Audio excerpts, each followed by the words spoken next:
पाती। रमन सिंह जो बोलते हैं कि 15 साल में मुख्यमंत्री, ये है विकास की गंगा कि हमारे राजनांदगांव शहर को 2 भाग में बांट दिए ओवरब्रिज बना के। साथ ही जब हम कार्यकाल में थे तो अंडर ब्रिज की मांग हम लोगों ने की थी और मजबूर किया यहाँ पे निर्माण करने के लिए। हम सब ने ये प्रस्ताव भी दिया कि ओवरब्रिज बनना चाहिए जब कलेक्टर संजय अग्रवाल जी थे। लेकिन 11 साल जो केंद्र में बैठी सरकार है, जो ट्रिपल इंजन की सरकार है, राज्य में भी बैठी सरकार है, निगम में भी बैठी सरकार है, लेकिन इनके कान में जूं नहीं रेंग रहा है। 20 साल तक सिर्फ वैलिड माना जाता है, 20 साल तक वो नया निर्माण रहता है, 20 साल के बाद उसको जर्जर में डाल दिया जाता है।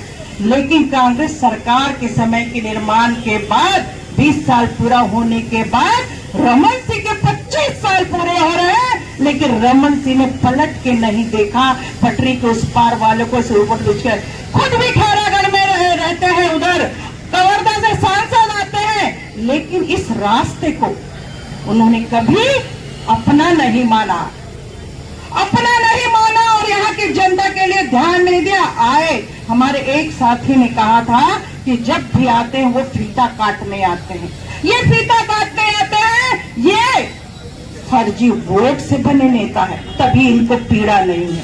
इसलिए जो पूरे देश में चल रहा है वोट चोर गद्दी चोर, हमें भी शंका होता है, विश्वास भी होता है कि ये जो नेता बने हैं ना, ये वोट चोरी के फर्जी नेता बने हैं।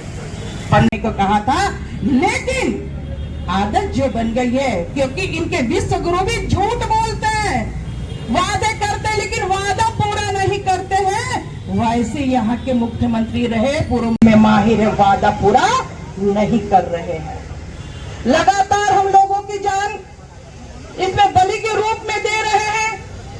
वाकई ये सरकार जनता के लिए नहीं सोचती। यहाँ जो मृत्यु हो रही है, मैं मृत्यु नहीं इसको हत्या कहने चाहूंगी, ये हत्या हो रही है यहाँ पर। और हत्यारे कौन है? ये हत्यारे भाजपा की सरकार है। इन बच्चों का क्या जो यहाँ पे मृत हो रहे हैं, उन माँ का क्या, उन पिता का क्या, उन घर का क्या जो दुखी हो रहे हैं, और सही समय में इलाज नहीं मिल पाता, सही समय में पहुंच नहीं पाती एम्बुलेंस, इस सकरे और बीच से जब उसको डिवाइडर से 2 भाग से बांट दिया गया है। ये हमारी पीड़ा है। अंडर ब्रिज हमने शुरू करवाया, उसमें भी राजनीति की, हमको भूमि पूजन में नहीं बुलाने की साजिश की गई, लेकिन हमारे पार्षद साथी, पार्षद प्रतिनिधि आसिफ अली जी और हमने मिलकर इसकी लड़ाई की तो हमें मौका मिला और उनको खदेड़ा। लेकिन केंद्र में बैठी सरकार आज भी उसको आगे नहीं बढ़ा रही है। मनसा क्या है? करोड़ों रुपए राशि की बात करते हैं, निर्माण की बात करते हैं, 2 अंडर ब्रिज अधूरा पड़ा है, लेकिन उस निर्माण को पूरा करने में ध्यान नहीं देते, क्योंकि फिर चुनाव आएगा, फिर से एक नई रणनीति लाएंगे और बोलेंगे हम सिर्फ अब 6 महीने में पूरे करेंगे।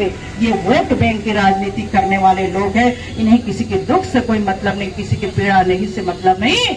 अगर आपने काम जल्दी नहीं शुरू किया अंडर ब्रिज का, ओवर ब्रिज का जो प्रस्ताव पारित हुआ था, उस प्रस्ताव पे अगर काम नहीं किया तो जल्द ही शहर संगठन के साथ मिलकर सांसद के घर के सामने ढोल बजेंगे, विधानसभा अध्यक्ष रमन सिंह के घर के सामने भी ढोल बजेंगे और इनको कुंभकर्णी नींद से जगाने का काम हम करेंगे।